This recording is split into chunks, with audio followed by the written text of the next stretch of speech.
사실 검찰의 힘은 어디서 나오냐면은 범죄자를 봐줄 수 있는 데서 나옵니다.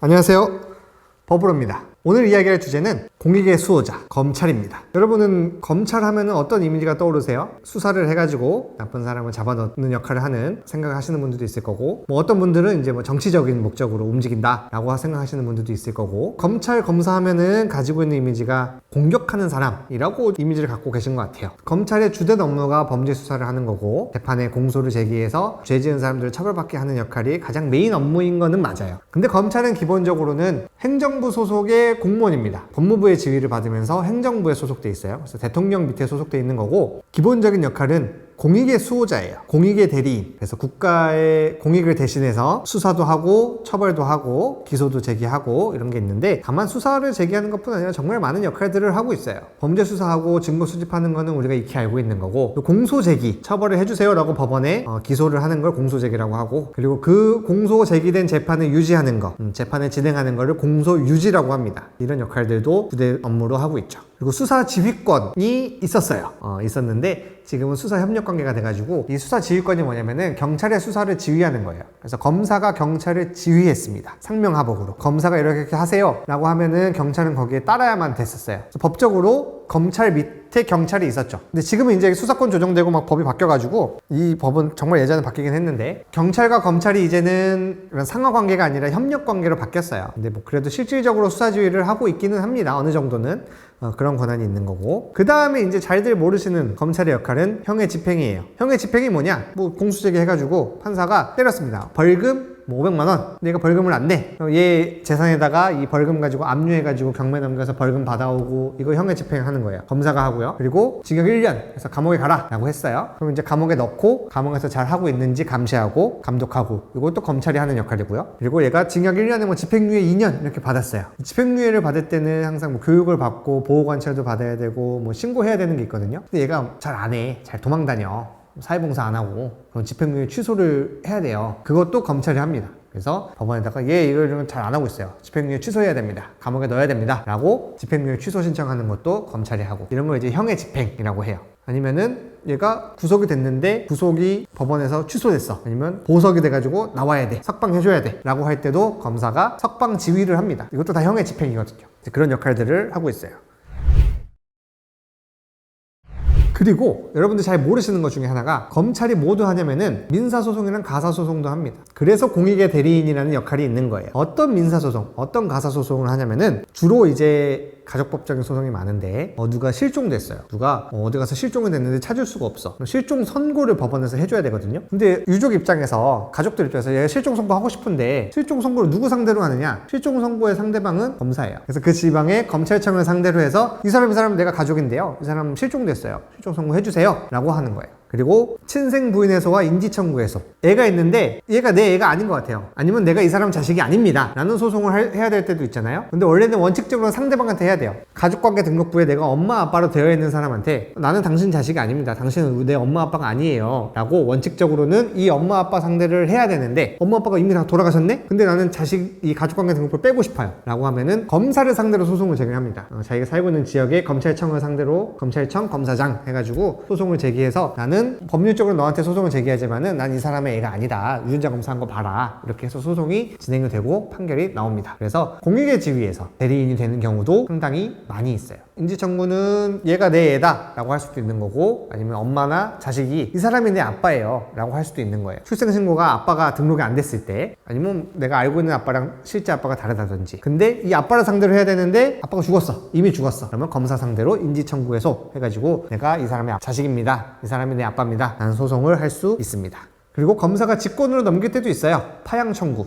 누가 입양을 했어요. 입양한 자식이 양부모를 상대로 범죄를 저질러요. 그러면 파양을 할 수 있거든요. 근데 이 범죄의 정도가 너무 심해. 그러면 검사가 직권으로 파양 청구를 할 수 있습니다. 법원에다가 우리가 수사를 했는데요, 얘가 아주 폐륜이에요. 얘는 입양을 파양해야 될 것 같아요 라고 검사가 원고가 돼서 할 수도 있어요. 그래서 공익의 수호자라는 말이 있습니다.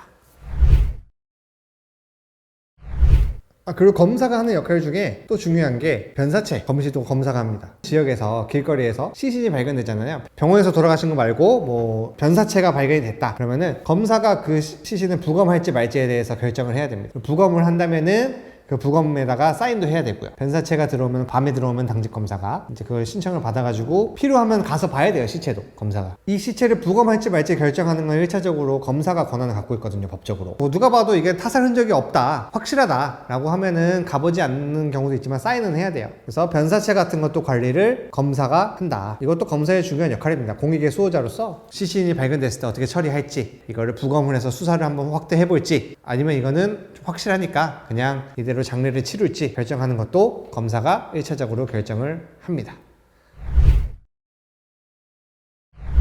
그리고 검찰이 갖고 있는 권한들이 있죠. 여러 가지가 있어요. 기소 독점주의. 이거는 우리 대륙법계의 전통인데요. 대륙법계를 채택하고 있는 대부분의 나라에서 이 제도를 채택하고 있어요. 기소 독점주의가 뭐냐? 형사재판의 기소는 오로지 검사만 할 수 있다. 다른 사람은 기소할 수가 없다라는 게 기소 독점주의. 기소를 독점한다. 이제 우리는 법 체계가 유럽에서 넘어온 대륙법계거든요. 대륙법계의 대부분의 나라들이 채택을 하고 있고요. 영미법계는 기소 독점주의가 아닌 나라도 있어요. 그래서 민사재판처럼 형사재판을 하는 나라들도 간혹 있습니다. 어쨌든 우리나라는 기소 독점주의 해가지고 오로지 검찰만이 형사재판에 공소제기를 할 수가 있습니다. 그리고 공소장 일본주의라는 게 있어요. 공소장은 형사재판에서 판사는 재판을 시작할 때는 이 검사의 공소장 딱 하나만 본다는 거예요. 왜 그러냐? 다른 증거 자료들은 증거 따져봐야 될 거 아니에요. 이게 유효한 증거인지 아닌지, 증거 능력이 있는지 없는지 이런 거 따져봐야 되기 때문에 증거 보지 말고 일단 공소장만 보고 그 다음에 재판을 통해서 증거를 가려나가라 라는 거예요. 이게 공소장 일본주의.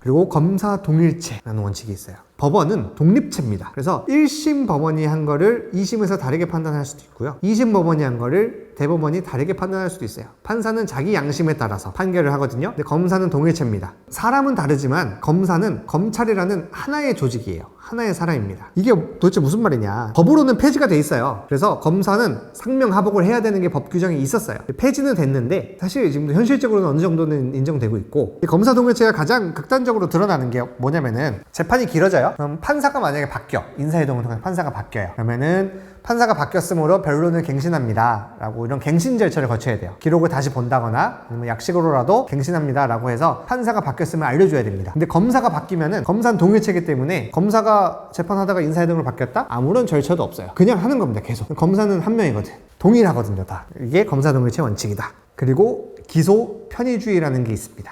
기소 편의주의가 사실 이 검찰의 힘이에요. 기소 편의주의가 뭐냐면은 기소를 할 수 있는 자유가 있다라는 거예요. 이 반대는 기소 법정주의거든요. 어떤 범죄가 생겼어요. 근데 이게 법적인 요건에 맞는 것 같으면은 무조건 기소해야 되는 게 기소 법정주의예요. 이건 유럽에서도 몇몇 나라가 있는 거고, 처벌을 하는 거는 모든 나라가 반드시 판결을 통해 해야 되는데 처벌을 하지 않는 것도 판결을 통해서 해야 된다라는 게 기소 법정주의. 근데 기소 편의주의, 우리나라는 검사가 기소를 안 할 수도 있습니다. 무죄 같아, 무혐의 같아. 그러면 당연히 기소 안 하는 건데 이게 유죄 맞아. 유죄는 맞는 것 같은데 얘가 잘 뉘우치는 것 같고 뭐 합의도 됐고 정도도 조금 약해. 그러면은 기소유예라는 걸 할 수 있어요. 기소유예가 뭐냐면은 너 유죄 맞는 것 같은데 뉘우치는 것 같고 정도도 약간 한번 검사가 봐줄게 이거예요. 이게 기소 편의주의고 이게 검찰의 힘이에요. 불기소를 할 수 있는 권한. 보통 많이 되는 게 합의 봤을 때 많이 되고요. 합의 봤는데 피해자한테 용서를 받거나 아니면은 뭐 어디서 뭐 물건 훔쳤는데 문방구에서 한 100원짜리 훔쳤다. 내가 좀 초범이야. 그러면 뉘우치니까 이거 가지고 뭐 한번 봐줄게. 다음부터는 잘 살아야 돼. 해주는 건데, 범죄자를 처벌하는 데서 나오는 게 검찰의 힘이라고 생각을 하는데 사실 검찰의 힘은 어디서 나오냐면은 범죄자를 봐줄 수 있는 데서 나옵니다.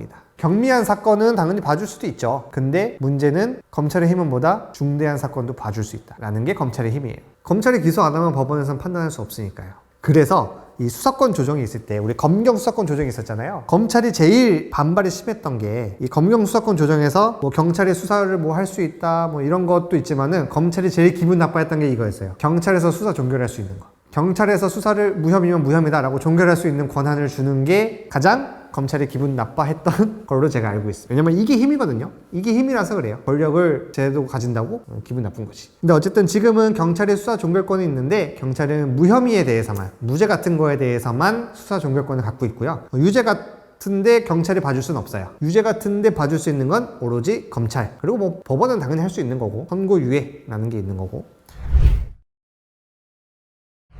그래서 이제 검찰, 경찰 수사권 조정이 됐잖아요. 수사권 조정이 돼서 원래는 모든 많은 사건의 수사를 검사가 개시할 수 있었어요. 내가 시작할 수 있었는데 지금은 몇 개 범죄가 좀 줄어들었어요. 그래서 부패 범죄, 경찰이 한 범죄들, 경찰도 뭐 범죄를 할 수 있잖아요. 그런 것들, 아니면은 이제 많은 액수의 사기, 횡령 같은 경제 범죄들, 이런 것만 검사가 수사를 시작할 수 있고, 이제는 수사를 개시를 못 합니다. 경찰에서 수사 개시한 거를 받아서 이제 수사를 더 보완하거나 아니면 공소를 제기하고 유지하는 이런 것만 할 수 있어요. 근데 이제 검사가 제일 잘하는 것들도 있어요. 무고죄나 위증죄 이런 거는 검사가 수사 개시하는 경우가 거의 99%입니다. 위증죄 같은 경우는 법정에서 거짓말한 거잖아요. 그거는 법정에 나가는 검사가 많이 보기 때문에 뭐 그 피해자가 고소나 고발을 하지 않는 이상은 보통 개시하는 건 검사가 많이 하고 뭐 이런 경우가 있어요. 수사권 조정 이후에는 검찰의 힘이 많이 빠진 거는 맞죠. 근데 그거는 수사 개시할 수 있는 권한이 줄어든 것도 있지만은 이 수사 종결권이 경찰이 일부 가져갔기 때문에 진정한 힘, 수사를 종결시킬 수 있는 권한.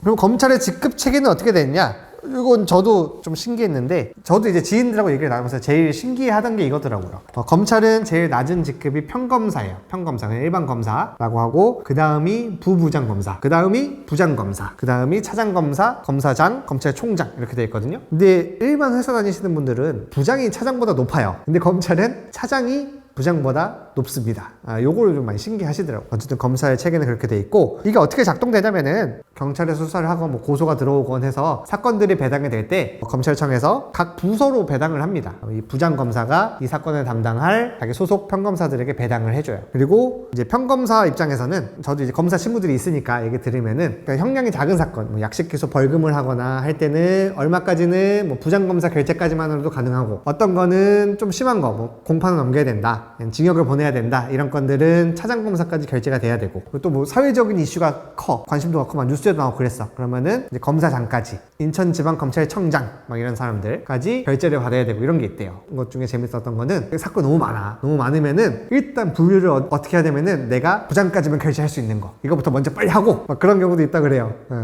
검찰이 일을 하는 체계는 이렇게 돼 있다. 직급 체계는 이렇게 돼 있다. 검사랑 변호사는 사이가 좋나요? 사이가 나쁠 게 뭐가 있습니까? 같이 일을 하는, 그냥 같은 업계에서 일을 하시는 분인 거고, 검사 하다가 변호사 하는 거고, 변호사 하다가 검사 하시는 분들도 있는 거고, 재판에서 만나면은 이 재판 내용을 가지고는 서로 이렇게 갈등을 할 수 있지만은, 그 재판 벗어나면은 다 일을 하는 거예요. 자기 일을 하는 사람이기 때문에 서로 존중해주고 합니다. 그리고 뭐 최근에 제가 어떤 영화를 보니까 부장검사가 막 사건을 맡고 사건을 은폐하고 그러는데, 일반적인 사건에서 부장검사는 그런 힘이 없어요. 부장검사 차장보다 아래라니까. 뭐 영화나 이런 데서는 검사 이미지가 굉장히 나쁘게 나오는데, 실제로는 사건을 막 덮는 검사, 정치검사는 거의 없고요. 특히 뭐 여러분들이 맞닥뜨리는 사건, 일반적인 사건은 아주 엄정하고 청렴합니다. 정말 큰 사건 정치검사들도 있기는 있겠죠. 근데 여러분의 사건에서는 그 정치검사가 정치질을 안 합니다. 이건 확실해요. 정치검사가 여러분의 사건을 해도 그때는 정치검사가 아니에요.